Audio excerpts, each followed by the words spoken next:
dan Ana difahamkan daripada jemputan yang diberi, ini adalah usrah pimpinan Syura Harmoni UM. Yang Ana baca dalam mesej Ana begitulah. Tepat So hari ni basically mood dia mood usrah lah ni. Ke mood daurah ni. Maksudnya ke sama je, mana-mana pun satu hala juga, ke mana-mana pun dua hala juga. Antum macam ni? Boleh je mana-mana. Boleh mana-mana. Okey, insyaAllah. So Ana harapkan yalah, apa kata, apa-apa yang perlu nak voice out, tanya dan sebagainya, boleh terus jelah mencelah, tak ada masalah, insyaAllah. So sebelum apa-apa, Ana rasa nak mulakan dengan satu, nak kata simulasi pun tidak jugalah, nak membawa kita untuk berfikir. Dan sebab bila dibayangkan semua antum ni adalah pimpinan syura yang berfikir pasal gerak kerja di UM so Ana rasa konteks ni konteks yang tidak asing dengan antum lah kan. So kalau kita imagine, bayangkan kita tengah satu ni tengah discussion untuk macam mana nak pergi sampai destinasi yang tertentu yang kita telah define Kemudian dalam tengah-tengah discussion tu, memang kita tengah discuss lah, kita nak sampai situ. Macam mana? Oh, ada cadangan dan sebagainya. Kemudian bayangan cara nak sampai ke situ tu gambaran yang bukan calang-calang lah. Oh, kena panjat macam ni dan sebagainya kan. Ada possibility tak di antara antum yang dalam perbincangan macam tu, kalau dah makin tergambar, oh jalan je macam tu, punyalah susah, mencabar, kena rela mati ke benda macam tu kan. Timbul soalan-soalan macam ni kenapa nak pergi sana sebenarnya kan? Kenapa nak kena sampai ke situ Ataupun kita ke yang kena pergi, tak boleh orang lain Ataupun so memang kena pergi juga ke? Ada yang akan, kalau maknanya perbincangan dia sampai to that level, antum rasa antum akan tertanya benda-benda macam ni Ataupun normal tak untuk persoalan ni dia tertanya? Maksudnya bila kita macam, memang kita kena macam tu kan? Oh, memang kena sampai situ ke? Tak boleh ke kalau kita persoalan ni valid untuk timbul sekiranya kenapa in the first place kita nak sampai ke destinasi itu tak settle Tak settle maksudnya semua jelas dan semua yakin memang nak tak nak kena sampai situ juga. Maknanya the destination tu, kenapa nak sampai ke situ tu tak konkret So sebab itu dalam apa-apa saja yang kita buat biasanya, especially benda yang mungkin menuntut dengan tuntutan yang lebih dari biasa lah, kena berkorban sikit ke, kena susah sikit dan sebagainya, kalau kita pun tak clear in the first place, jap kenapa nak capai benda tu kenapa nak kena buat benda tu juga so begitu So sama je dalam dunia pun begitu dunia dan akhirat pun begitu So contohnya macam ada orang drill student, kalau nak capai 10A kena macam ni lah tu, dia setiap malam kena apa benda prep lah sebagainya. Kalau orang yang awalnya in the first place tak clear pun, jap penting sangat ke 10A ni maknanya dia akan persoalkan balik, dan maksudnya the whole perbincangan tentang macam mana nak capai benda tu dia boleh jatuh dia boleh crumble. So dalam apa saja, dan even kalau kita kata dalam Islam sendiri, dia bermula dengan why. Sebab tu rasanya orang boleh jawab exam ni. Masa Islam turun tu, apakah konten yang utama yang turun di awal-awal di Fasa Mekah tu kan? Semua orang kata akidah dan sebagainya. Sebab itulah yang akan mengikat bila makin susah di hujung kemudian hari tu, tak ada timbul persoalan dah. Sebab macam soalannya orang kata by hook, by crook, kena sampai juga kan? Aku nak juga benda tu kan. So susah pun susah lah kan? So that's why the question of why tu penting. Dan dekat sini mungkin antara lain yang kita akan bincangkan kali ini ialah berkaitan dengan benda ni. So sepatutnya, ideally speaking, bila kita discuss tentang how, dan biasanya bila kita syurau semua tu memang kita bincang how kan, macam mana kita nak capai benda tu sepatutnya the issue of why tu dah kalau bahasa broken English ni macam should already be rock solid lah. Maknanya dah tak ada persoalan lagi dah. Tak ada orang yang masih bertanya jap memang kena buat juga kalau masih ada macam tu dia kacau the whole thing So sepatutnya semua orang dah very clear, kita memang nak bincang bagi capai. So apa jalan dia? Susah pun tak apalah kan. Dia otherwise dia akan jadi macam tak boleh ke kita tarik belakang sikit bagi senang sikit dan sebagainya. Sedar atau tidak, benda ni biasanya berlaku especially orang yang senang observe ialah third person, third party lah, yang tidak, macam mana cakap sebab kita kadang-kadang kita invested party kan, maknanya kita yang akan kena buat lepas ni. Sebab tu kita macam jangan boleh tak jangan rancang susah-susah sangat. Kita akan define benda tu, kita akan letak limit siap-siap padahal sepatutnya dia sebaliknya, kalau kita clear memang benda tu kena capai lah.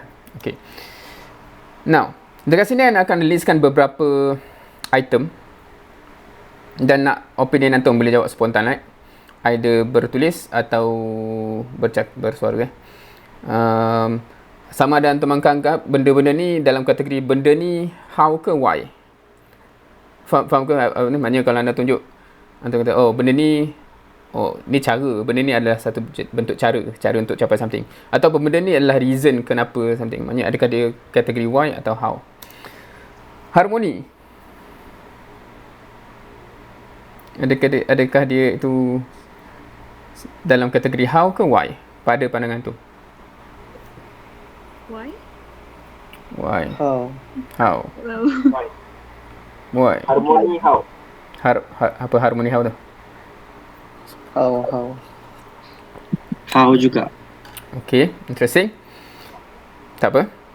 Why lepas tu how. Tak mana, okay, faham ke soalan anda? Maknanya anda kata benda tu sendiri kan, maksudnya. Okay, kalau anda sebut benda lain dakwah, adakah dia satu benda dalam kategori how atau why? Why?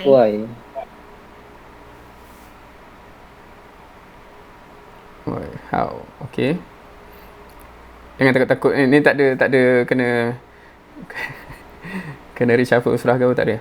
Okay, Islam. Adakah dia how ke why?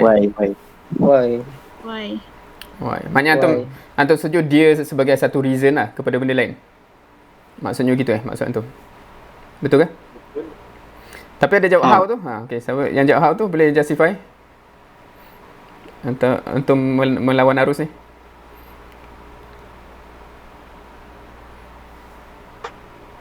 Siapa tadi? Jawab.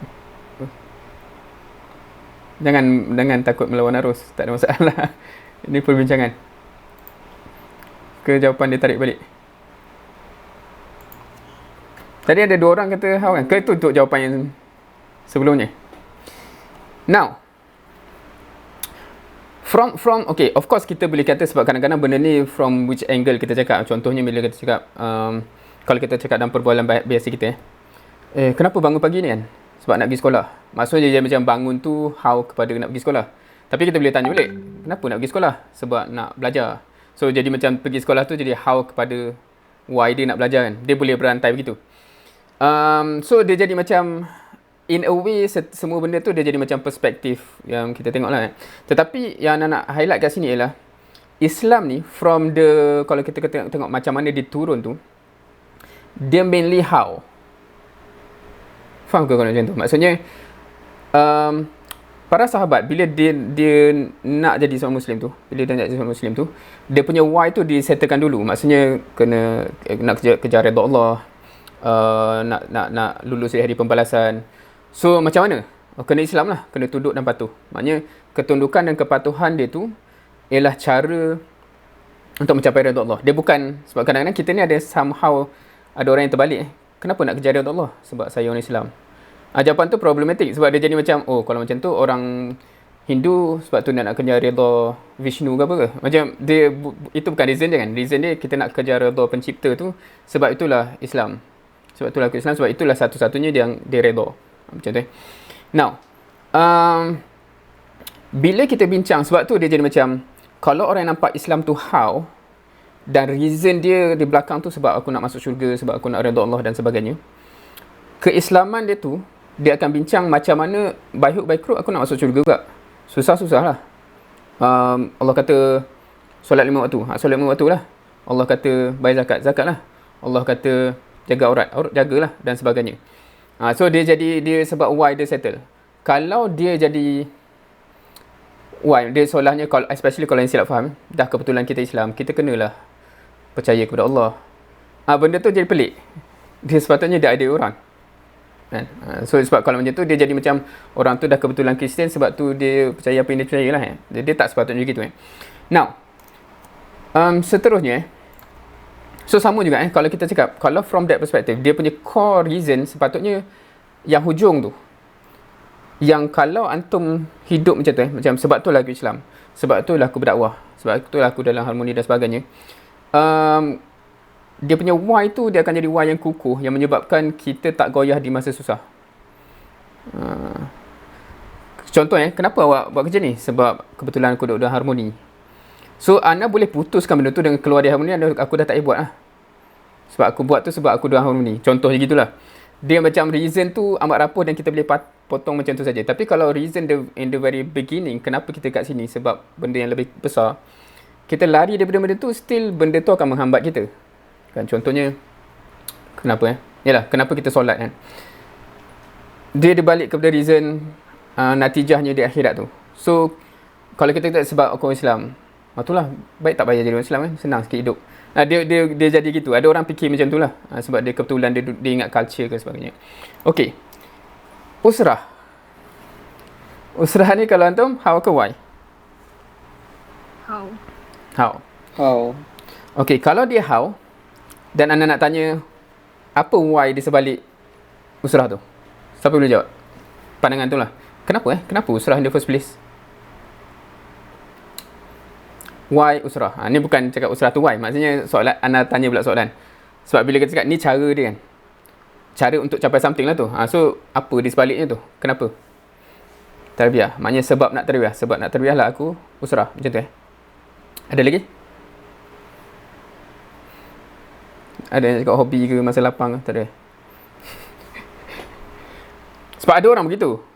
Tapi faham tak? Sebab kalau dia usrah sebab dia hobi, bila dah tak menarik usrah tu, dia tak payahlah kan. Ataupun sebab masa lapang. So bila dah tak berapa lapang, so kita akan faham lah kenapa dia berubah tu. Sebab reason asalnya tu dah tidak valid lagi. Aku dah tak berapa lapang sekarang. So ada ke yang lain? Seorang cakap tarbiyah, yang lain? Aku baru terfikir, kenapa itulah aku pun tenang aku.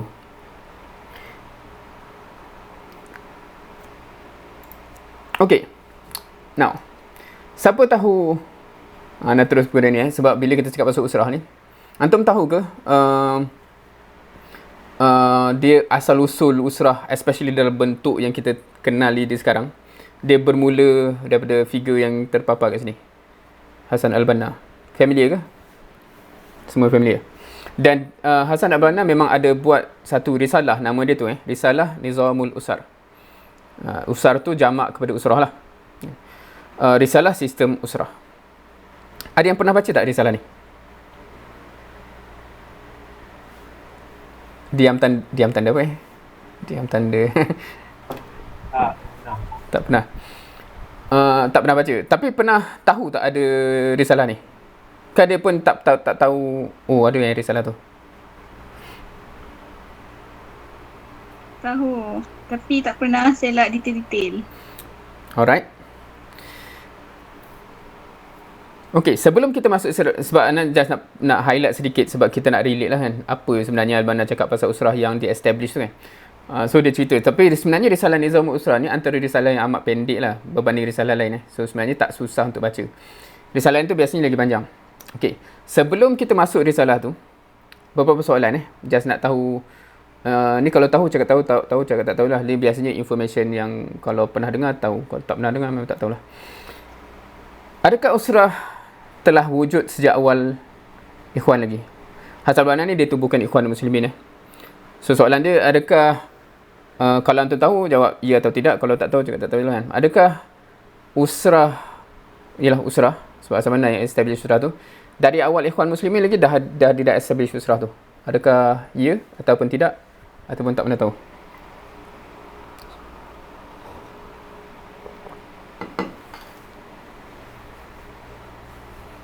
Lama fikir ni.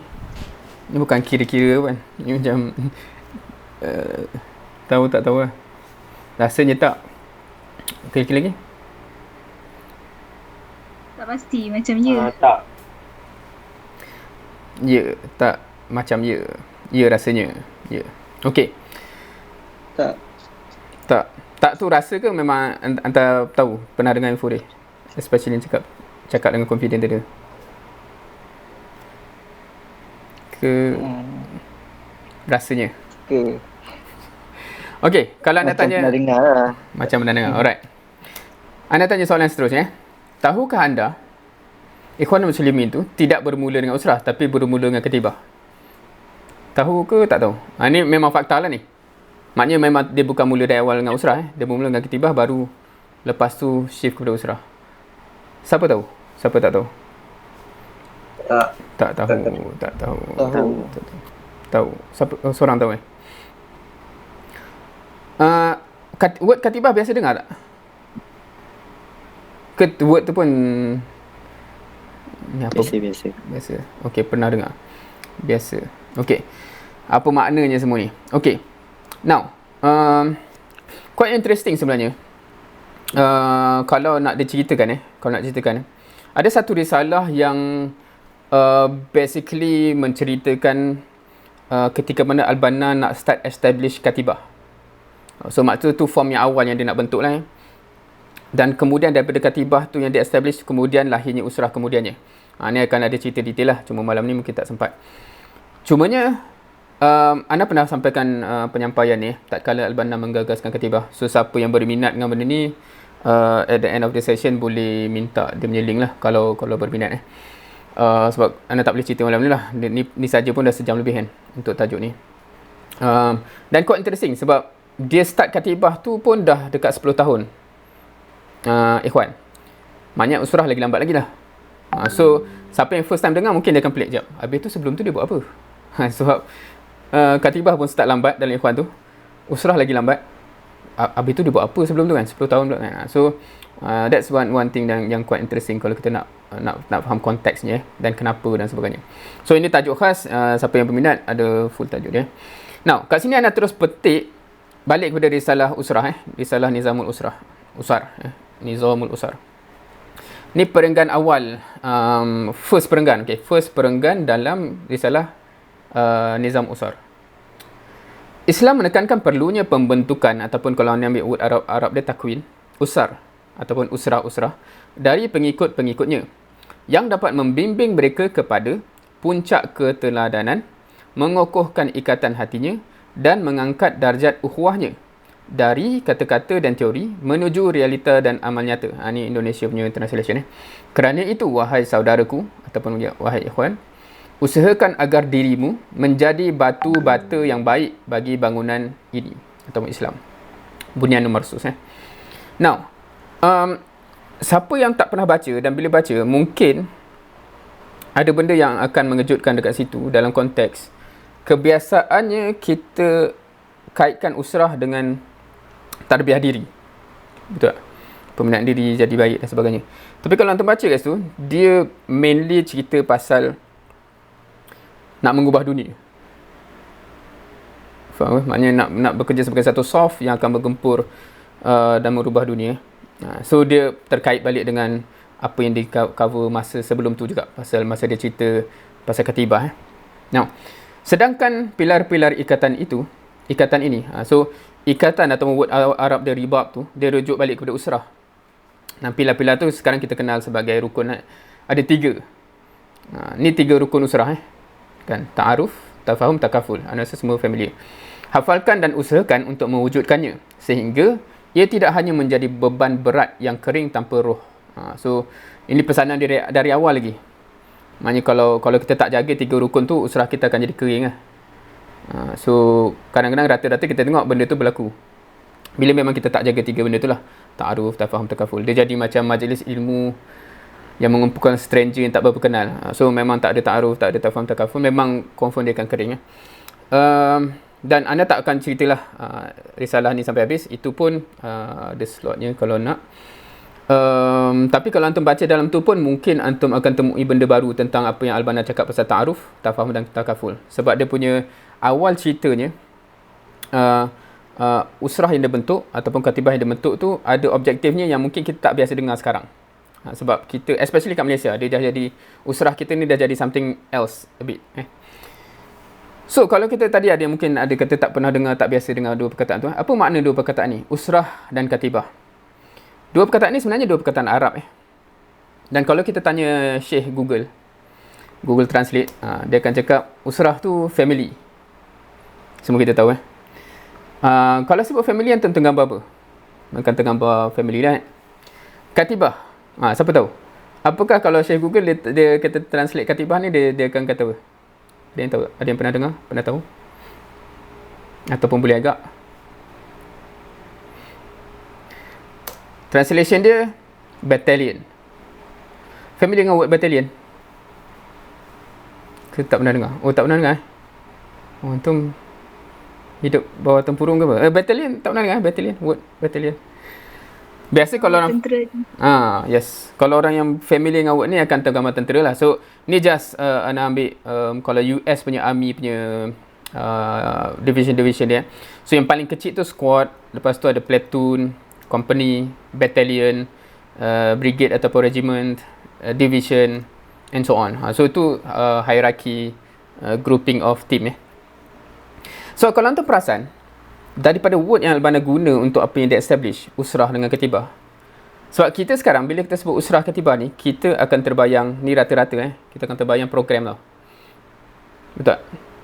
Katibah bila bulan ni? Usrah bila? Dalam word asalnya, kita soalan tu pelik, betul tak? Family awak bila Family saya Selasa. Maknanya, apa maksud awak tu kan? Maknanya, family lah kan? Battalion awak bila? Tak, kita boleh cakap lah battalion tu akan berkumpul ataupun akan bersidang ke apa. Okey, faham lah. Tapi usrah tu sendiri, battalion tu sendiri is a group of people. Kan kita kenal siapa teammate kita, siapa battalion kita kan. So itu elemen yang hilang. Maksudnya bila kita cakap macam memanglah family kita mungkin ada akan dinner sekali, akan apa, tu perkumpulan family tu. Tapi family tu dia bukannya disperse selepas habis makan tu kan. Family lah. Keterikatan hati tu macam tu lah kan. Cumanya kita hanya berkumpul pada waktu-waktu tertentu untuk tujuan tertentu. So dua benda ni asalnya begitu kan. Unfortunately sekarang kita masih ada katibah sebulan sekali, tapi dia tak jadi battalion tu. Tak semua orang kenal dia punya teammate, so dia tak jadilah team. Okay, so benda yang Alban gagaskan ni, dia ada ceritanya macam anda cakap tadi. Kalau yang berminat boleh dengar tak kala Albana menggagaskan katibah tu, dia punya background dia dan apa bendanya. Tapi in short kalau nak cakap dalam konteks kenapa benda tu penting, secara sunnatullahnya, apa yang nak dicapai, dia punya why kepada apa yang how tadi tu, satu benda yang memerlukan kepada benda tu. Contohnya kita ambil rahmatan lil alamin. Now, bila sebut rahmatan lil alamin, anda assume tak ada orang yang tak pernah dengar lah kan. Mesti pernah dengar satu, sebab dia dalam Quran pun ada. Salah seorang menteri dulu pernah suka guna word ni juga kan. Kalau UAE memang ini antara tagline kita orang lah. Okay, apa yang antum terbayang kalau anda secara sepintas lalu antum ada terbayang apa-apa tak bila sebut rahmatan lil alamin?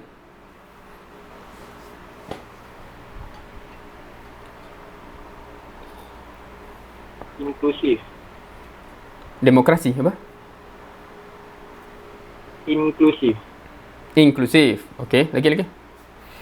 Antum cakap pasal nature dia ke, antum cakap pasal how untuk capai ke? Apa yang antum jawab tu? Yang antum jawab tadi tu? Bagaimana nak capai rahmatul alamin ke? Itulah rahmatul alamin. Nature. Itulah rahmatul alamin. Itulah gambaran rahmatul alamin. Okey. Yang lain? Ada pandangan?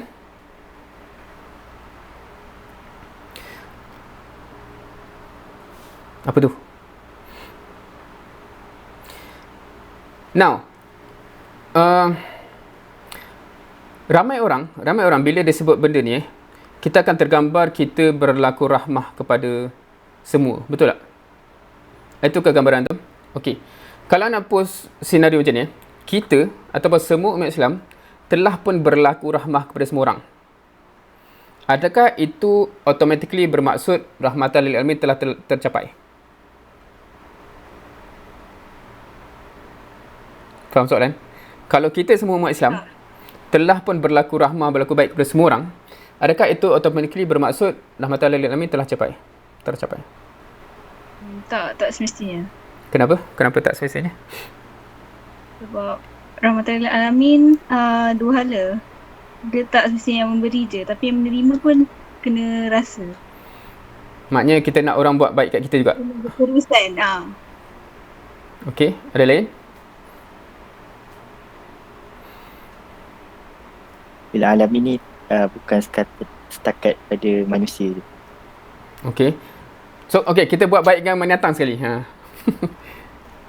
Ke maksudnya apa tadi? Okey, kalau anda bagi beberapa contoh contohnya kita semua umat Islam buat baik dengan orang, tetapi isu ni masih berlaku Tahu gambar ni gambar kat mana? Pelarian di mana? Dia yang agak dekat dengan kita lah geographically. Ni pelarian Rohingya Kalau benda ni masih berlaku di dunia ni, adakah rahmatan lil alamin telah tercapai? KPI dia sepatutnya semua orang merasa rahmat lah kat dunia ni kan? Seluruh alam tu merasa rahmat, betul tak? That's the KPI of rahmatan lil alamin. So selagi mana ada manusia yang tak berasa rahmat kat dunia ni, then kerja kita tak selesai. Sebab tu dia akan jadi satu persoalan yang besar dalam konteks kita akan faham secara logiknya pun, kalau umat Islam buat baik ke semua orang pun belum bermakna telah tercapai benda ni selagi ada penjenayah kat dunia ni. Okey, so disebabkan itulah Islam dia bukan hanya ajar buat baik ke semua orang, tetapi bagaimana nak tackle isu penjenayah ni. Sebab tu ada hukuman-hukuman yang berkaitan dengan itu berkaitan dengan penjenayah ni kan. Kalau gambar ni, antum dapat relate tak? Apa sebenarnya yang nak kaitkan dengan rahmatan lil alamin? Kenal dua orang ni kan?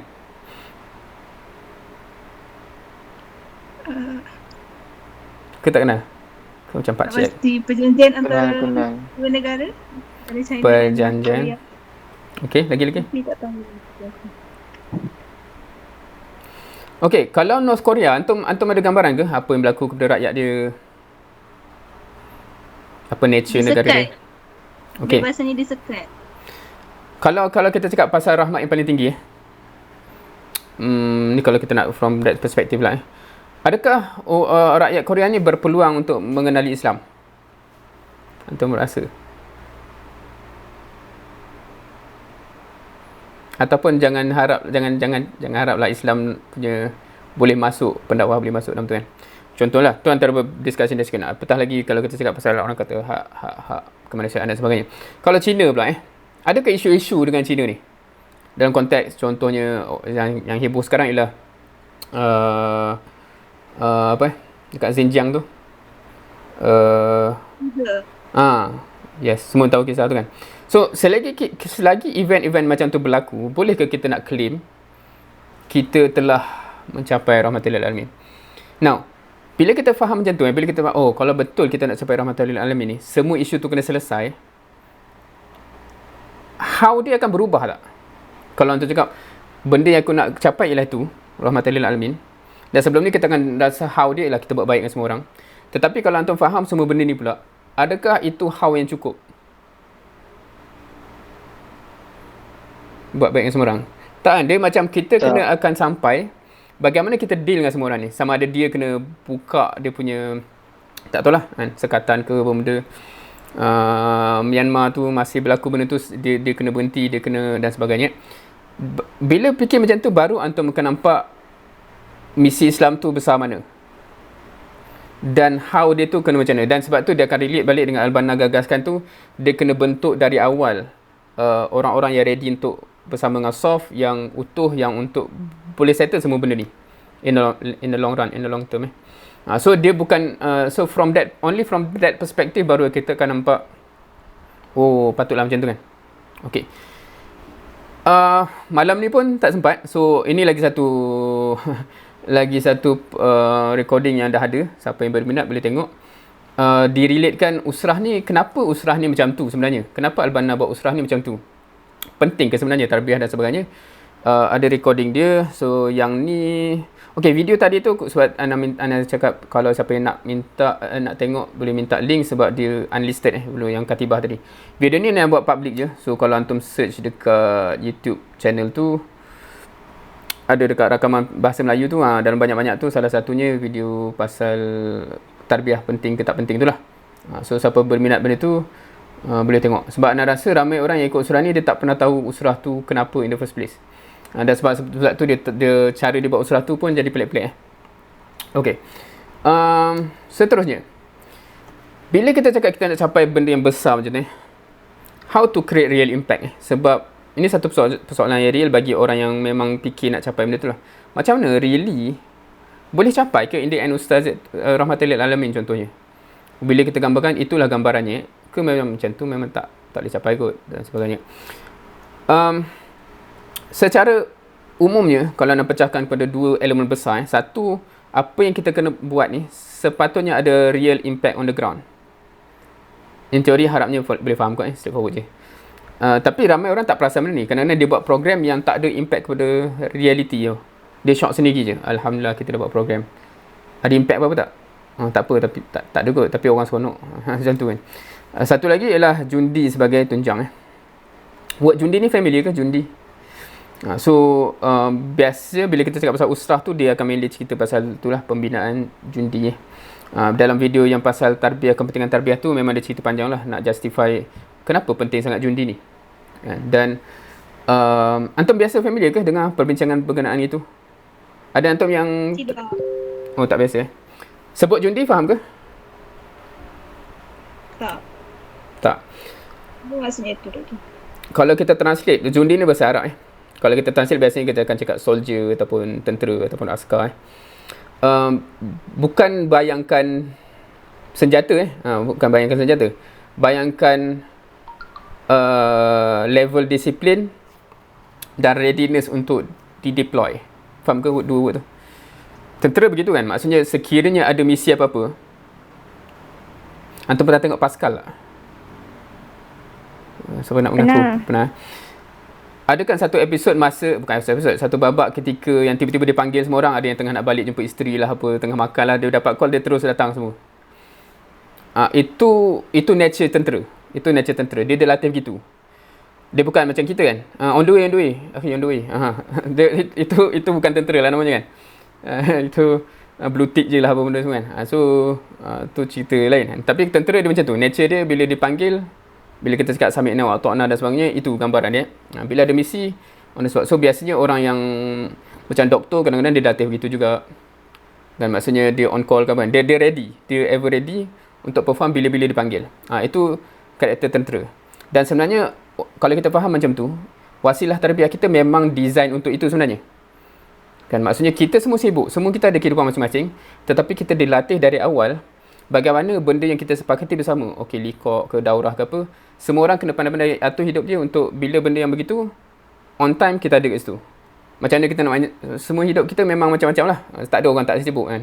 Ana pun macam-macam sekarang ni. Tak ada orang yang macam mana cakap orang komit benda ni bukan sebab dia tak sibuk.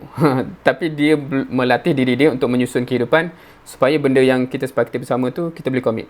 So that bila sampai masa perjuangan ni menuntut benda yang sebegitu, on the spot kita boleh komit. Itu pelatihan awal.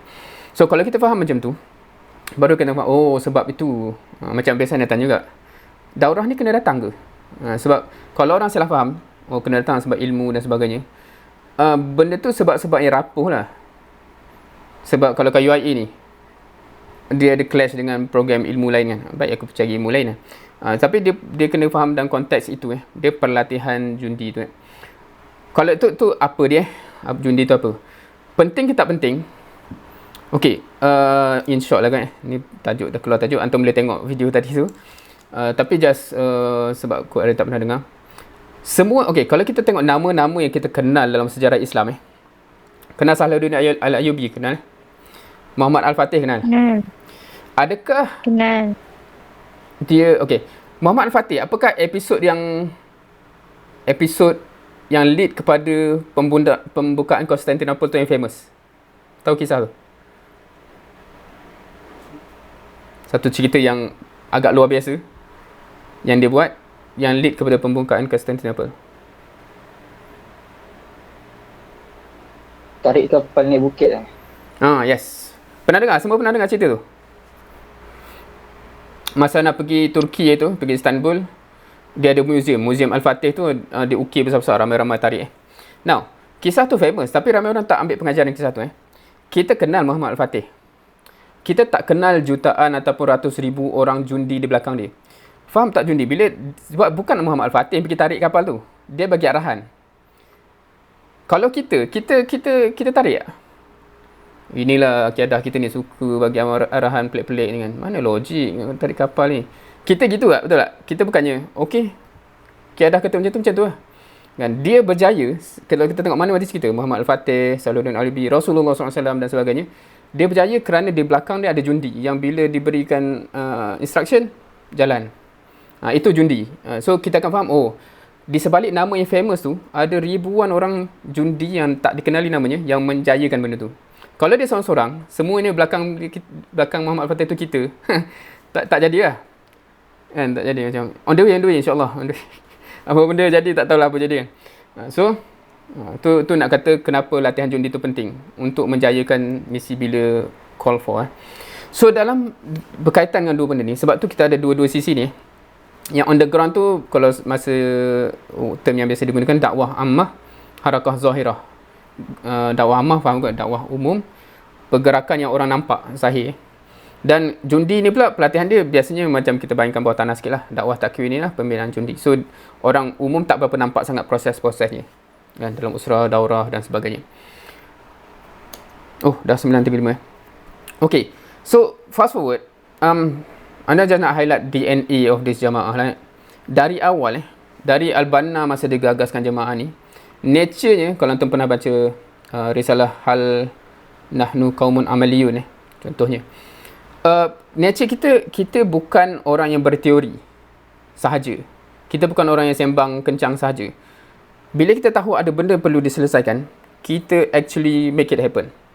Dari awal begitu kalau kita ambil konteks yang balik ke Malaysia bila mendapat fikrah ni dan sebagainya, pakcik-pakcik kita dulu. Tengok kat Malaysia ni tak ada sekolah yang Islamik. Sekolah pondok ada, tapi sekolah normal yang Islamik tu tak ada. Yang sekarang ni kita cakap integrasi dan sebagainya. Kita yang mulakan tau.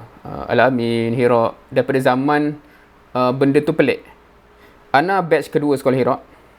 Masa Ana form 5, sekolah tu masih tak boleh buat SPM sendiri. Kita terpaksa tumpang sekolah orang lain. Maknanya dia bermula dari zero dan orang pun tak confident dengan sistem tu dan sebagainya. Sekarang ni of course senanglah sebab sistem tu semua orang dah yakin dan berlumba-lumba pula sebab sekolah integrasi dan sebagainya kan.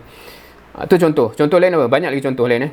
Perubahan besar yang telah dilakukan dalam medical sector. Ni panjang nak cerita. Tak sempat malam ni. Kan? Perubahan besar yang dibuat dalam okey, contohnya benda-benda apa? Raudatus Sakinah, kalau antum tahu apa benda tu. Hidayah Center, kalau antum tahu apa benda tu kan. Kalau Ana ajar bagi contoh dekat Malaysia ni ramai orang claim nak syariat tertegak. Betul tak? Dan semua ada ijtihad masing-masing lah macam nak capai. However, kalau antum serius nak capai benda tu, antum kan serius juga consider sunatullah ataupun faktor-faktor real. Contohnya, kalau antum tahu jemaah ini telah set target 2020 syariat telah terlaksana di Malaysia. Of course kita dah 2020 tak capai pun. Dia terpaksa anjak. Satu faktor yang dia realise on berapa tahun dulu ialah selagi mana demografi Malaysia ni masih macam tu, percentage Muslim dan non-Muslim tu, susah kita nak bayangkan secara logiknya syariat tu boleh ditegakkan secara real. So dia letakkan satu KPI dalam masa berapa tahun ke depan ni, nak ubah kepada jadi 80% Muslim. KPI itu bermaksud jutaan orang kena diislamkan. Dan Hidayah Center lah kena carry benda tu. Dan itu Ana just bagi salah satu contoh. Dan of course kalau antum kenal siapa Hidayah Center yang tiap-tiap minggu mengislamkan orang dan sebagainya tu, dia punya pulun. Itu hanya salah satu juzuk je daripada juzuk yang banyak yang bila kita fikir serius, kita nak betul-betul laksana syariat, kita buat betul. Kita bukan sembang macam penting, tapi kita actually cari tu faktor dia, jom kita kena ubah faktor ni, faktor lain. So from the beginning jemaah ni begitu. Nature dia, kalau kita bukan just complain pasal masalah, kita mengubah suasana. So just Ana cerita benda ni, hopefully antum pun melihat ke depan begitu kan. Ada benda yang perlu diubah, jom kita ubah. Bukan kita just complain sembang belakang, kutuk-kutuk orang. So sampai kepada harmoni yang antum berada di dalamnya. Ana rasa begitu Kalau nak cerita pun sebenarnya sebelum ni ada penjelmaan sebelum ni. Contohnya kalau siapa yang pernah dengar Ikram Siswa. Sebelum tu siapa yang pernah dengar Karisma. So Ana pernah wujud masa Ana zaman Ana student masa tu start Karisma, dan Ana pernah tengok lah bagaimana Karisma transition kepada Ikram Siswa, transition lagi kepada Harmoni sampai sekarang. Ada ceritanya dan sebagainya. Now, in short, kita mengajar masa pula ni. Membina Jundi ni sebagai tunjang kepada perubahan yang besar ke depan. Dia mainly berkait dengan latihan amal jama'i. Ana sebenarnya tak sure. Antum familiar ke dengan word amal jama'i ni? Familiar? Mungkin ada yang familiar, ada yang tidak. Ada yang familiar, yang tidak. Kalau berjamaah, familiar ke? Berjamaah, mesti bekerja secara berjamaah ke apa orang cakap macam tu. Itu biasanya word yang diumumkan sedikit. Ada konotasi yang bersama. Cumanya panjang pula cerita ni. Okey, bila sebut berjamaah, antum faham ke beza antara berjamaah dengan beramai-ramai? Ke tak faham ke? Bukan sama ke? Cerita dia nampak sama, tapi tak pasti dari sudut istilah dia lah. Okey.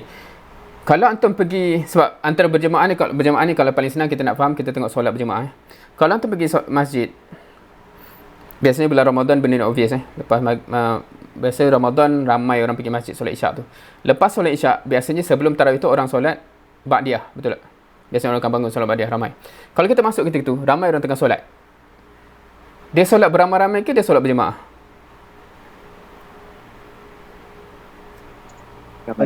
Beramai-ramai. Lepas tu masa solat tarawih dia akan solat berjamaah. Apa beza dia? Join. Lagi. Perbezaan yang agak ketara lah antara solat berjamaah masa Dia akan ikut apa imam buat. Yes, dia ada imam, ada makmum. Solat ba'diyah tu tak ada imam, tak ada makmum. Aku nak baca panjang, aku nak baca pendek, suka hati akulah. Bila dia ikut imam, dia tak boleh suka hati. Itu perbezaan ketara antara berjamaah dengan beramai-ramai. Contohnya kalau kita buat gotong royong, ada gotong royong yang beramai-ramai. So masing-masing buatlah suka-suka hati. Ada berjemaah, maksudnya ada ketua yang instruct siapa buat apa. Itu perbezaan dia. So kalau antum familiar dengan hadis, kalau bermusafir 3 orang, lantik ketua. Familiar hadis So bermusafir 3 orang, actually bermusafir ramai-ramai. Lantik ketua baru jadi bermusafir berjemaah. Sebab dia ada beza. Bila dah lantik ketua tu kena ikut lah. Tak bolehlah lantik lah tu tak ikut lah So yang tu yang susah. Sebab tu berjemaah tu susah, sebab kena ikut ketua. Beramai-ramai ni masih boleh buat kepala sendiri. Okay. So bila kita cakap dalam Islam, dia menekankan bukan beramai-ramai itu sahaja, tapi berjemaah. Maksudnya ada structure, ada tanzim. Bukan semua orang buat kepala sendiri. Okay. Sebab tu solat berjemaah macam tu kan. Maknanya walaupun kalau Ana solat sini, Ana nak baca Baqarah, tapi kalau Ana ikut imam dia baca Qul huwallahu ahad, Ana mesti kena ikut lah, sebab Ana ikut imam tu kan. Itu contoh lah. Or the other way around kan. Ana suka Qul huwallahu ahad tapi dia baca Baqarah pula kan. So esok tukar masjid lah. Okey, ni contoh-contoh contoh-contoh yang terkait dengan amal jema'i. Isu syura, isu tauzif, isu adab ikhtilaf. Adab ikhtilaf ni adab bila berlaku khilaf perbezaan pandangan, qiyadah dan jundiah. Ni antara word-word yang mungkin kalau tu ada daurah khas dia lah cerita pasal benda ni kan. Tapi ni antara konsep-konsep yang kalau antum faham, antum berada dekat sini, antum dalam usrah ni, dalam harmoni ni, ada elemen ini, antum akan faham apa yang berlaku tu berbeza sedikit. Contohnya, part of kita bekerja bersama-sama ni ialah pelatihan ini. So antum jangan terasa sekiranya ada mas'ul atau murabi yang tegur, jap syura tak boleh macam ni atau apa, sebab kita masih dalam pelatihan. So jangan lambatlah kita nak buat keputusan, sebab dia ada dua-dua yang kita kena imbangkan. Satu pelatihan kita, satu lagi kita nak impact. So dia bukan hanya satu dimension, bukan kita persatuan biasa yang asalkan kita buat kerja kan. Kita ada pelatihan kita juga nak faham, syura ni tak boleh syura dalam syura syura ni tak boleh sebelum syura tu jom kita lawan akhwat. Tak boleh, dia syura tu dia ada adab dia, ada disiplin dia kan. Dia mana boleh buat komplot lah, boleh buat lobby-lobby. Itu melanggar adab syura contoh. Dan satu lagi ialah isu impact. So bila kita cakap real impact ni, biasa akan satu soalan kalau betul kita nak impact, mestilah ramai orang yang tolong buat kerja kan. So dia akan ada isu aktivis selain daripada ikhwah-akhwat. Dan benda yang biasa kita sebut sebagai Rabatul Am lah. So benda ni benda yang real. Sekiranya betul antum nak capai real impact di atas dunia sebenar, dia mustahil antum nak bayangkan antum buat kerja tu sendiri semua. Sebab berapa banyak je yang kita boleh hasilkan. Dia perlu melebar luas, dan sebab tu kalau Harmoni pun dia punya claim dari awal yang faham ialah gagasan dia tu sepatutnya semua orang boleh terima dan semua orang boleh bersama-sama untuk contribute kan. Kalau kita inklusif, kalau kita eksklusif, tak, kau buat kerja lain, then apa yang kita, maknanya kita tak clear untuk apa yang kita nak capai. So itu antara bendanya lah. So contohnya kampus Harmoni, hopefully antum lebih masak benda dengan lah, apa benda dalam tu, elemen-elemennya, actually apa yang kita nak capai. Dan anda nak extend sekitar kampus, maknanya bukan hanya dalam kampus tapi keliling tu kalau ada sekolah dan sebagainya. Pasca kampus, adakah kita hanya nampak period itu ataupun melangkaui period itu, dan long term betul. Ni contoh-contoh benda yang kalau antum faham keberadaan antum di situ tu untuk impact apa, benda ni semua antara benda yang in consideration lah. Faham ke? Anda bagi contoh je lah long term tu. Maksudnya kalau kita mengembeling aktivis tu bukan hanya just untuk program kita berjalan di kampus, tetapi kita nak real impact di Malaysia dan di dunia, kita kena target dia jadi aktivis bukan hanya di kampus. Faham ke? Maksudnya kita latih dia jadi aktivis, dia passionate, tak kisahlah dakwah non-Muslim ke, tolong anak yatim ke, whatever it is, tapi dia jadi long life punya mission. Antara strategic way untuk buat benda tu ialah jangan hanya dia terikat dengan aktiviti saja, tetapi dia terikat dengan mission, dan juga yang strategiknya dia terikat juga dengan benda yang ada lepas tu. Faham ke? Contohnya kalau dakwah non-Muslim, kalau dia terikat dengan Hidayah Center or Syakirit punya group ke, ataupun Firdaus Zuang ke, dia still akan continue. Tapi kalau dia hanya tahu kita je, lepas grad tu, dulu pakcik pernah lah dulu masa sekolah, dia jadi gitu, dia jadi cerita dulu kan. Kita nak semua orang tu bila dia keluar, dia masih buat impact real di Malaysia. So kena fikir macam tu lah. Tu kena be strategic. Dia minat tolong tu kan, kaitkan terus dengan supaya dia keluar pun dia masih buat benda tu long run. And then Malaysia ni akan berubah, dan kita ada saham direct kepada sebuah perubahan tu lah, insyaAllah. Okay, 9.45 dah, tapi antum pun start lambat sikit tadi kan. Okay, anda cuba lajukan. So kalau faham semua benda ni, hopefully kita akan nampak, Harmoni dengan usrah tu dia tidak terpisah sepatutnya. Sebab kalau anda cerita balik pasal usrah tu, antum boleh tengok pasal katibah dan semuanya. Al-Banna sebenarnya, kenapa dia start usrah lambat sebenarnya? Sebab dia kumpulkan orang yang dah passionate nak mengubah dunia. Tapi dia kata first step ialah tarbiyah diri, second ialah menjadikan soft. So semua orang tahu dia dalam tarbiyah tu disiapkan untuk menggempur dan merubah dunia, bukan aku nak jadi baik. Kenapa kita jadi susah? Sebab apa tahu? Sebab semua orang yang masuk usrah tu nak jadi baik saja. Sebab tu bila dia struggle untuk kita ajak bergerak. Sebab modal awal dia, jom saya tarbiyah awak jadi baik. Lepas tu memang dia masuk sebab nak jadi baik. Alhamdulillah jadi baik. Tapi dia ada challenge bila kita nak kata apa? Nak ajak dia memperbaiki yang lain pula kan. Al-Banna dia tak pernah bagi modal tu tau. Kalau antum baca tulisan Al-Banna, dia tak pernah ajak orang mengoffer tarbiyah. Dia ajak orang mengoffer bersama-sama mengubah umat. Dalam tu baru tarbiyah tu elemen yang penting kena jaga. So semua orang tahu, okay, untuk mengubah umat ini kena jaga. So tarbiyah tu konteks dia jelas. Dia tak boleh buat sembrono tapi tak jaga diri sendiri, tak sustainable kan. Tapi dia tak pernah ada orang yang ikut surah tak buat kerja lah. Sebab dari awal memang dia punya modal ialah jom umat memerlukan kita. Okay, vision bukan sekadar untuk tempoh IPT. Ini boost untuk kita dan untuk orang lah. Untuk kita juga. Jangan jadi penglibatan kita ni hanya menyebabkan kita aktif di kampus tetapi tidak nafas panjang. Itu pun penting juga. Dan yang ni pun penting juga. Kita bukan hanya nak beraktiviti. Ini perbezaan yang kita ada dengan setengah-setengah persatuan yang wujud hanya untuk beraktiviti. Kita ada benda yang kita nak hasilkan, ada benda yang kita nak capai. Okey, ni secara ni laju je lah.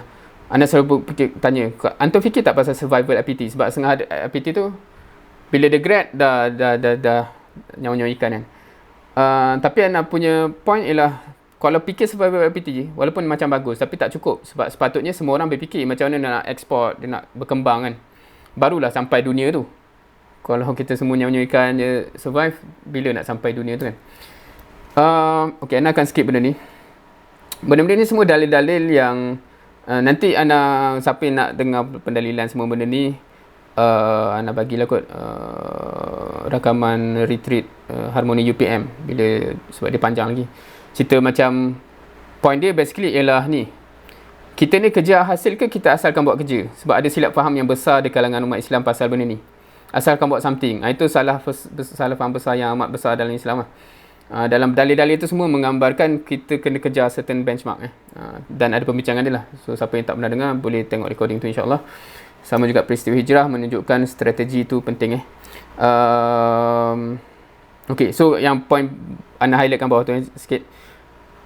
Kalau antum plan tahunan ke apa buat retreat, sebab dia orang buat retreat tu, anda tanya, antum plan untuk buat kerja ataupun penuhkan takwim ataupun apa?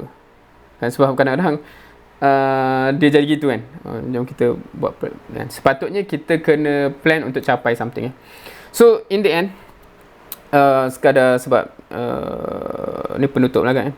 Siapa yang ada rasa bila dengar-dengar benda ni macam makin berat? So, ya Allah, benda semua ni kan, ke ada yang ke tak? Oh, tak ada respon terus. Kita buka media, alhamdulillah. Okay. Now, benda macam ni rasa bagus kita buka media. Tapi bila antum start bincang real, dia boleh jadi berat. Faham ke macam tu? Bincang real tu macam bila antum bincang nak buat program tu macam real kan. Siapa nak buat apa, siapa nak buat apa. Kebanyakan, kalau antum perasan lah, kebanyakan kita bila kita bincang pasal khalifah ke apa, jarang bincang macam tu. Faham kan macam tu? Kalau kita nak buat program, kita akan bincang siapa PIC apa semua kan. Sampai semua kita tahu apa exactly kita buat. Bila kita bincang pasal khalifah ke apa, ada kita bincang tu ke kita bincang teori je atas angin. Itulah kita mesti bersungguh-sungguh. Dia ayat atas angin lah, ayat sembang kan. Dia bukan macam, okay, so kita kena buat apa? Hantar buat ni, hantar buat ni, hantar buat ni kan. Sebab once orang fikir macam tu, macam Al-Banna fikir, dia akan start rasa berat. Dia akan start rasa berat. Kita akan nampak beban tu, macam mana kita nak mengubah. Anda bagi contoh tadi ialah ikhwan-ikhwan yang dalam Hidayah Center kena Islamkan berapa juta umat Islam, masyarakat non-Muslim kat Malaysia ni. Itu bukan kerja sedang tau. Juta untuk mengubah jadi 80% dan sepatutnya siapa ikhwah kita sepatutnya menyokong lah. Dan dalam anak amat harapkan Harmoni pun menjadi channel lah. Tak kisah ikhwah ataupun bukan ikhwah yang berminat dengan dakwah non-Muslim, kita popularkan benda tu supaya makin ramai kat Malaysia ni yang mengubah benda tu kan. Salah satu saham yang besar sebenarnya untuk kalau betul kita nak syariat tertegak. Bila kita rasa berat, so dia akan balik kepada poin yang awal tadi yang nak start bincang malam ni, ialah why tu. Kalau kita kata in the end, tak kisah apa cerita, aku nak syurga Firdaus juga, then dia berat tak berat tu jadi secondary lah. Pemasalah dia, aku nak juga. So dia sama macam kalau anda bagi contoh, contoh kita nak bagi real sikit. Antum bincang biasa macam ni dalam konteks nak tengok berjalannya usaha antum kalau kat UM. Adakah bincang macam mana JK antum? Berapa program buat SEM lepas? Adakah bahasa dia lebih kurang macam tu? Atau sebab bahasa macam tu, isu dia apa tahu? Isu dia kita terfokus kepada program.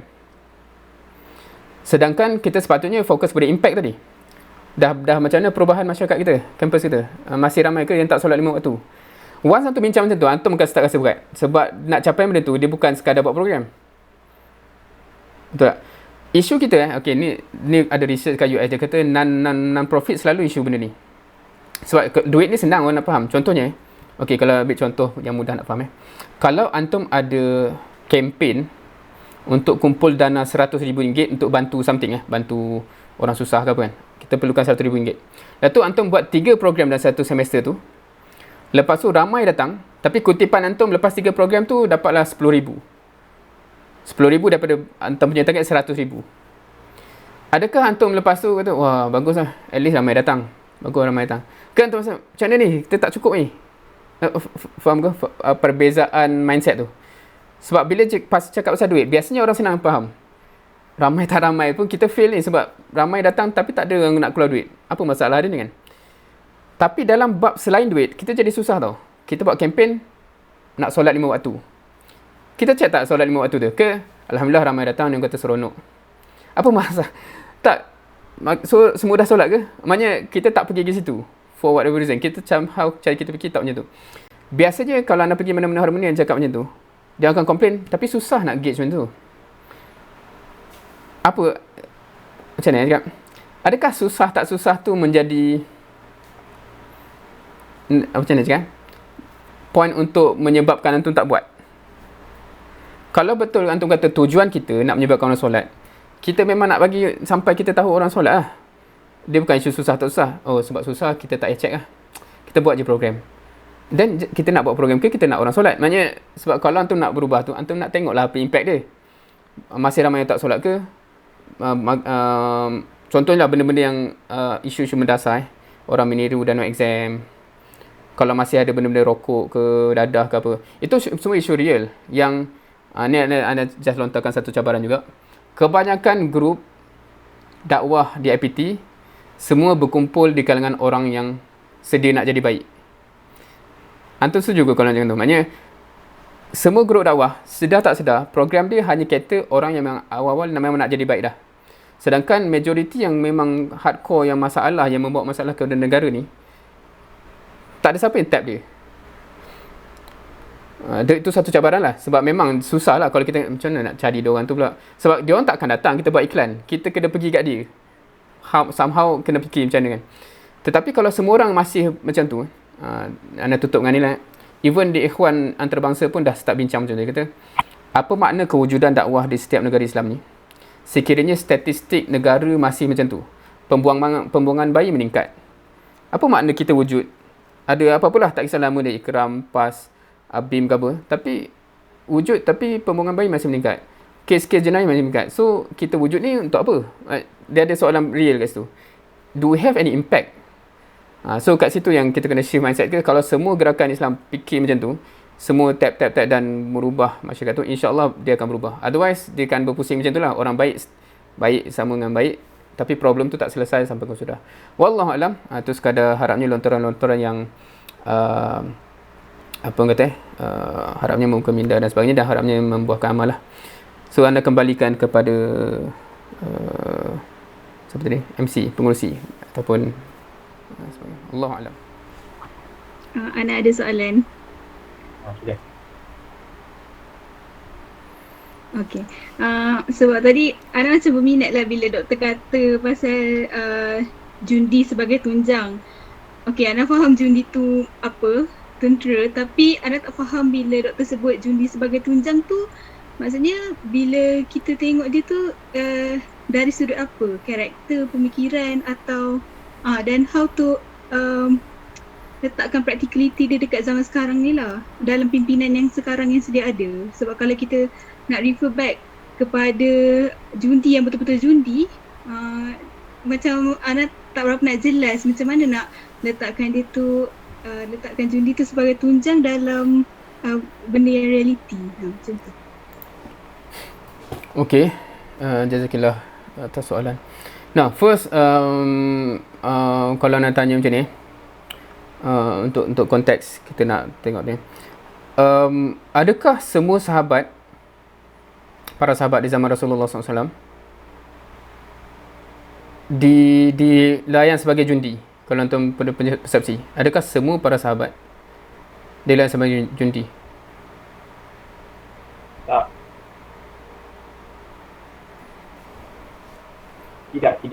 Tidak. Yang lain?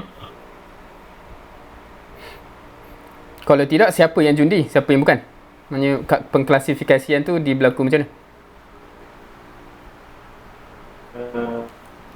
Mungkin jundi tu yang Nabi arahkan untuk keluar berdakwah.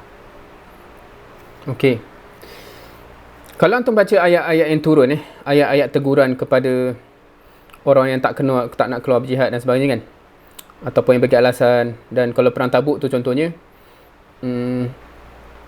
kalau perang Tabuk ni satu klasik case lah kot, sebab dia ada banyak kategori kat situ. Satu kategori yang contohnya yang famous, yang dipulaukan disebabkan dia berdalih-dalih sampai dia tak pergi. Lepas tu ada yang munafik yang bagi alasan dan lepas. Kemudian kalau sebelum tu ialah ada satu golongan yang tak dapat pergi, yakni orang-orang miskin. Dan Allah cerita juga dalam Quran reaksi dia macam mana. Dia mengadu kat Nabi, tolonglah dia nak sebab dia tak ada kelengkapan, tak ada duit, tak ada apa. Dan Tabuk ni jauh kan, ke Rom tu kan. Tapi Rasulullah kata nak buat macam mana? Kalau kamu tak ada apa, kamu tak dapat pergilah. Dan dia menangis balik. Dan ayat-ayat Quran ni biasanya macam sebab tu bila nak cakap jundi ni jangan bayangkan tentera jangan bayangkan tentera peperangan. Bayangkan orang yang under command of Rasulullah SAW. Faham ke kalau anda define macam tu? Under direct command of Rasulullah SAW. Maksudnya whatever Rasulullah command, dia akan buat. Dia akan akur. Itu karakter jundi. Maksudnya sebab tu anda cakap tadi macam orang yang ready untuk di-deploy whenever, wherever. Macam tu lah. Tu kan. So, kalau kita cakap macam tu, basically, semua sahabat dilayan begitu dan sebab itu dia jadi macam kenapa Ka'ab bin Malik tu didenda bukan calang-calang. Kan? Dia punya, apakah jenayah dia? Teruk sangat ke jenayah dia? Kalau anda biasa bagi, kalau anda nak tengok perspektif kenapa sahabat-sahabat yang dalam perang Uhud turun daripada bukit tu menyebabkan Rasulullah cedera, Hamzah syahid, yang Rasulullah sayang syahid, ramai sahabat syahid. Apakah denda mereka? Mereka dimaafkan kan? Kalau anda baca surah Ali Imran, kalau kamu berkeras dengan dia orang akan lari. So dengan rahmat Allah kamu lembut dengan dia orang.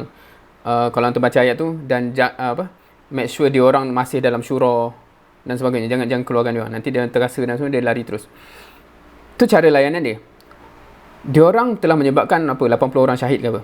Kalau kita tengok Ka'ab bin Malik, berapa orang syahid disebabkan dia tak pergi? Berapa orang syahid Tabuk? Tak ada kan? Sebab apa? Sebab Tabuk tu tak jadi perang. Kenapa denda dia bukan calang-calang? Sampai di pulau, sampai rasa sempit dan sebagainya.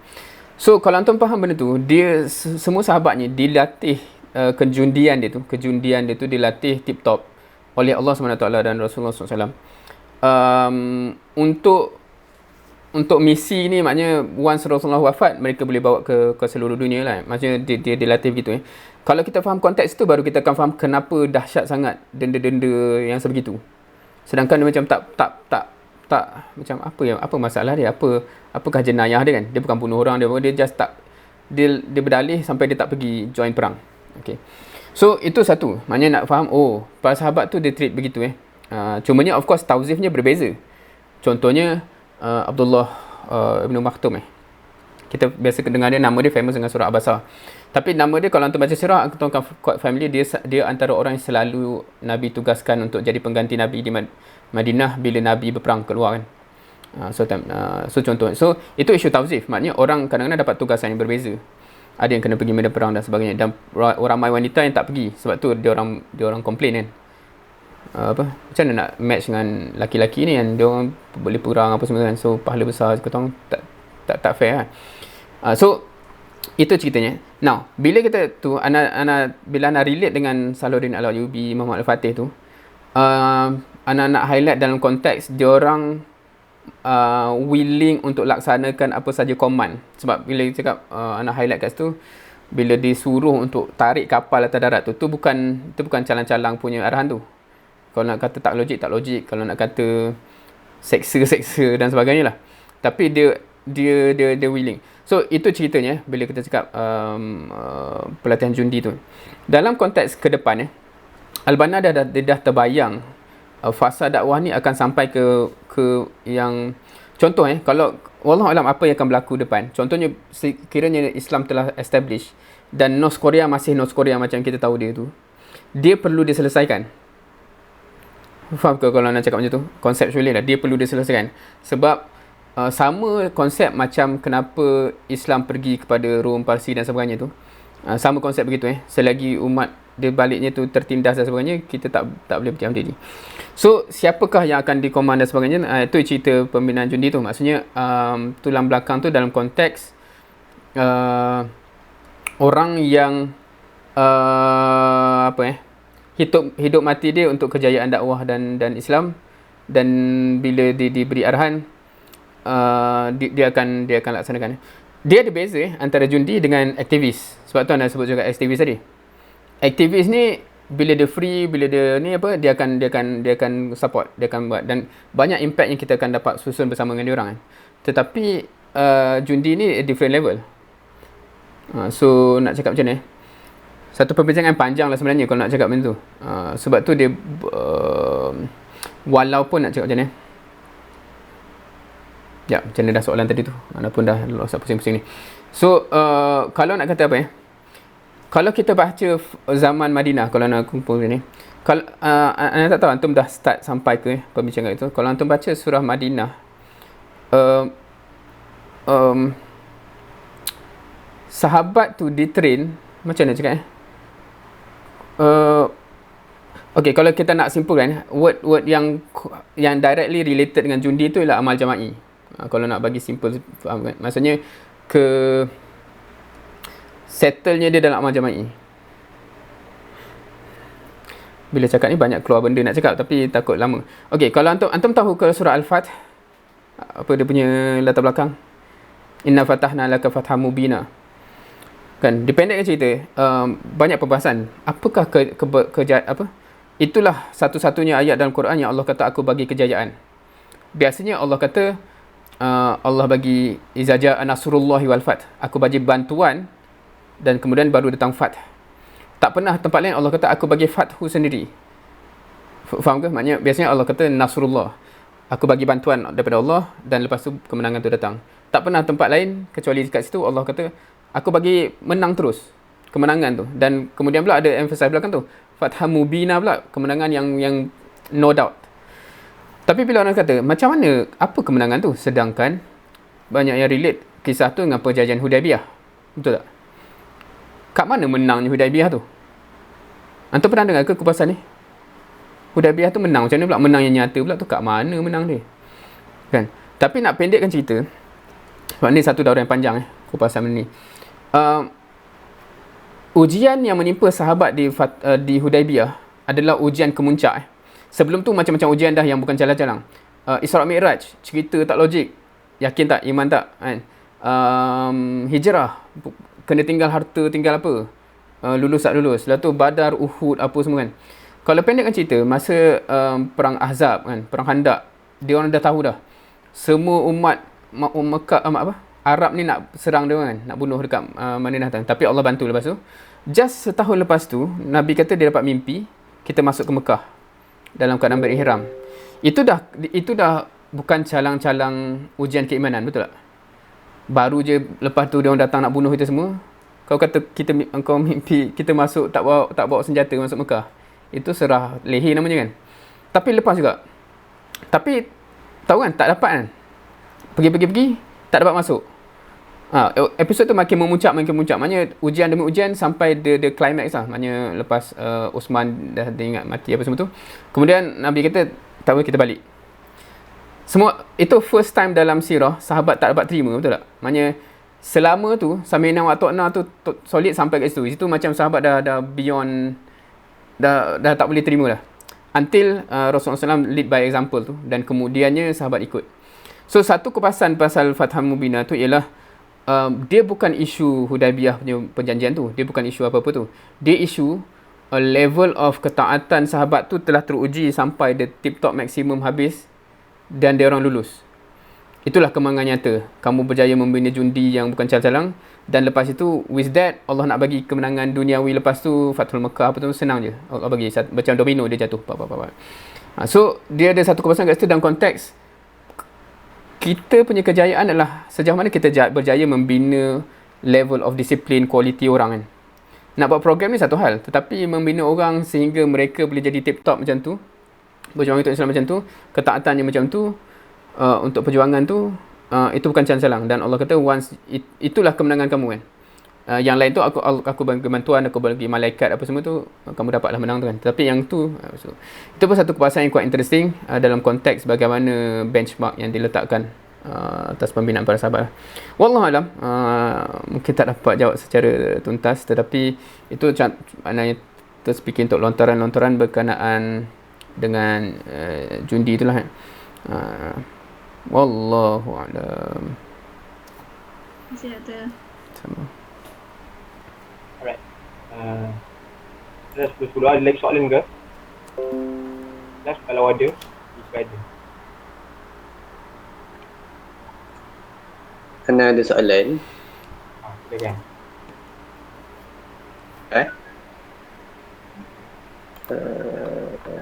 Ada orang call. Okay. Macam mana soalan macam mana nak membumikan Big Y yang macam doktor cakap tadi. Contohnya macam program yang kita nak buat solat 5 waktu kan. Okay. Dan kita nak pastikan orang yang datang program tu semua solat 5 waktu. Tapi adakah benda tu realistik sebab akhirnya dia balik kepada diri dia sendiri juga.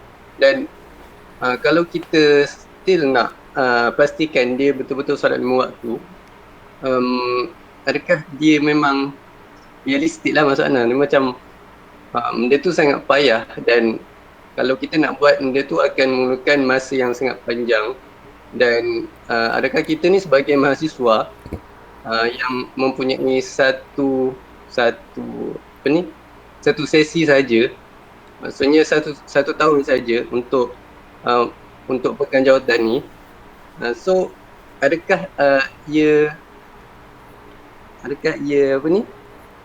realistik lah untuk kami untuk melakukan benda tu, untuk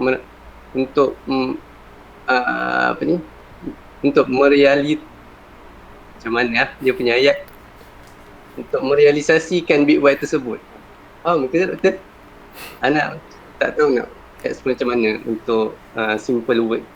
Okay.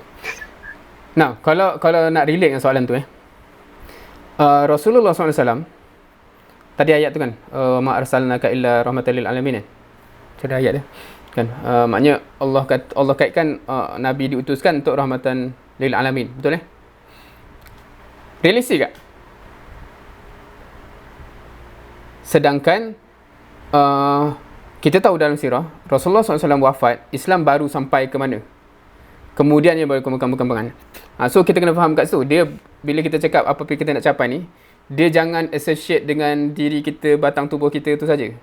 Kita kena create something yang bila kita mati pun kita bentuk yang kita buat tu dia boleh berkembang. Maknanya bila mana Rasulullah SAW diwafatkan, ialah ketika mana dia dah readykan orang untuk bila Rasulullah wafat, mereka dah reti nak berkembang dan dah boleh berkembang. Dia bukan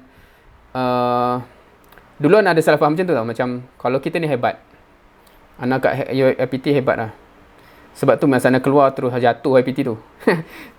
Itu salah faham yang besar. Sebab kalau kita tengok dalam sirah, dia tak macam tu. Kehebatan Rasulullah SAW tu lah yang menyebabkan bila dia wafat, Islam berkembang. Sahabat tabi'in macam tu. Bila dia jatuh kemudian tu menggambarkan ada masalah kat situ. Maksudnya kita tu reti buat kerja tapi kita tak readykan pelapis, kita tak readykan orang reti buat. Maknanya cara kita fikir tu silap. Kita tahu nak buat program masa kita hidup je. Kita tak readykan sistem kita tu.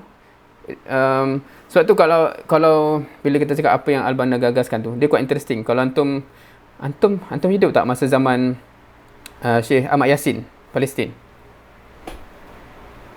Ke tak ada lagi masa? Tahu tak familiar nama tu? Pernah dengar.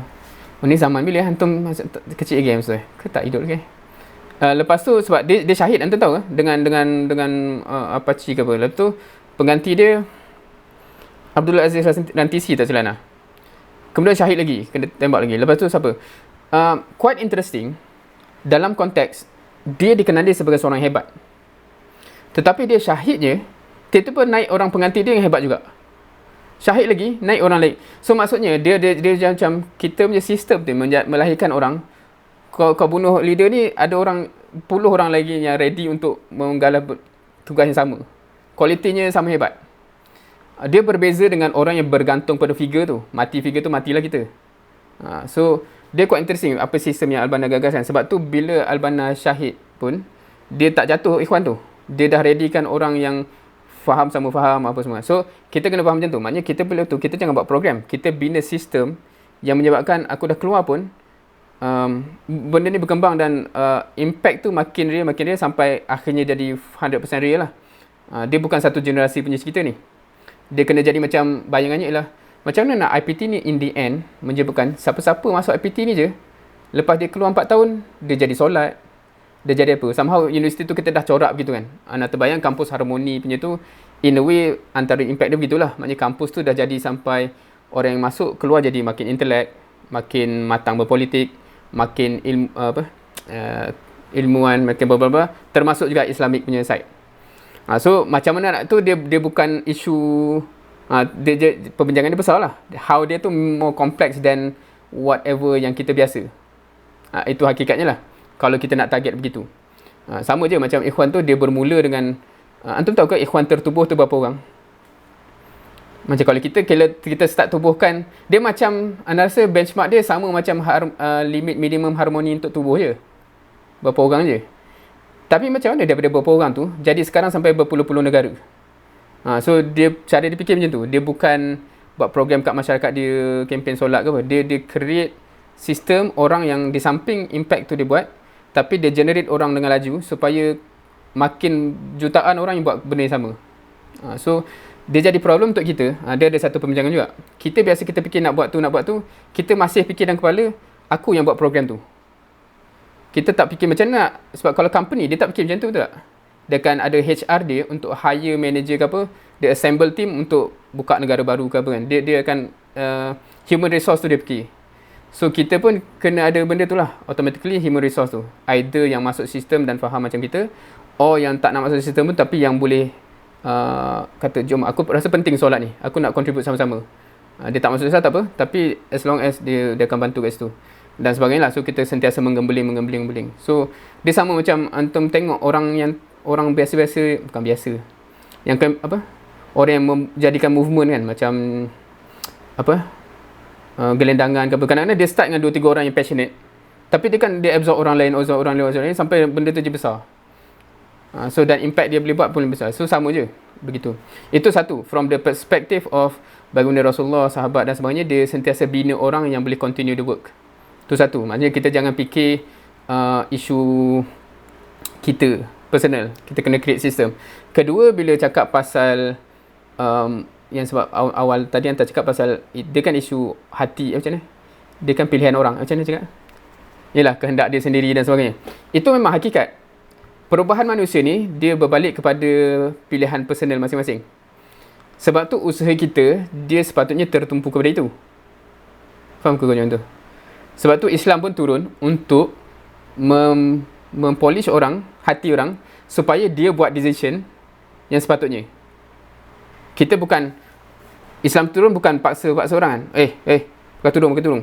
Dia buat orang, masa klasik case ialah apa? Pengharaman arak kan, betul tak? Pengharaman arak, turun je ayat tu, orang dah amat ready untuk tuang arak dia kan. Kalau orang tu macam orang zaman sekarang, dah haram arak, kita tak habis lagi tu, sorok. Ni rugi tak habis ni, kita habiskan dulu nanti bertaubatlah kan. Faham tak? Beza orang yang macam Rasulullah, dia bukan hukum tu lagi, bukan macam solat ke puasa ke, dia bentuk hati tu, untuk hati tu ready untuk buat apa saja untuk jadi Muslim yang baik. Gitulah. So anda teringat juga, mungkin anda tutup dengan ni, ada akhwat pernah tanya Ustaz Alias masa anda zaman dulu, dia kata ada seorang perempuan tu join usrah kita orang, tapi dia tak pakai tudung. Macam mana nak suruh dia pakai tudung? Soalan dia direct ke? Lepas tu Ustaz Alias, jangan. Dia risau, dia cuak sebab dia takut approach akhwat tu menyebabkan sister tu lari. Dia kata dia dah datang kat situ, dah bagi peluang untuk antum bentuk hati dia, bentuklah hati dia. Supaya bukan hanya isu tudung, isu apa saja dalam Islam ni, dia ready untuk commit. Sebab dia nak jadi Muslim yang baik, sebab dia cinta ke Allah, ke benda-benda tu lah. So, anda rasa tentara, kalau nak bagi contoh ni, anda rasa still dia tabik budak akhwat lah. Anda pernah tahu satu cerita, satu di Rusia, tak silap anda, satu di UTM Skudai kot. Maknanya perempuan non-Muslim yang pergi join halaqah ataupun usrah yang akhwat kita buat, lepas tahun 2 tahun ikut usrah, dia masuk Islam. Ikhwah tak ada cerita lagi, anda tak pernah cerita lagi, akhwat pernah cerita. So dia satu cabaran lah, tapi dia memberi gambaran kepada kita, macam mana kita nak become so inclusive, orang tak rasa cuak, tak rasa kekok nak bersama kita, dan dia dapat kefahaman sampai dia rasa kuat untuk buat decision tu kan. So kita kena bagi benda tu. Kita jangan kami pencegah maksiat, bukan nak kata benda salah betul, tapi nak kata approach yang sustainable ialah kita membentuk dia punya hati untuk buat keputusan tu. Supaya kita dah tak ada pun nanti dia mampu buat keputusan tu yang betul lah. Sama juga pasal solat tadi kan. Wallahu a'lam.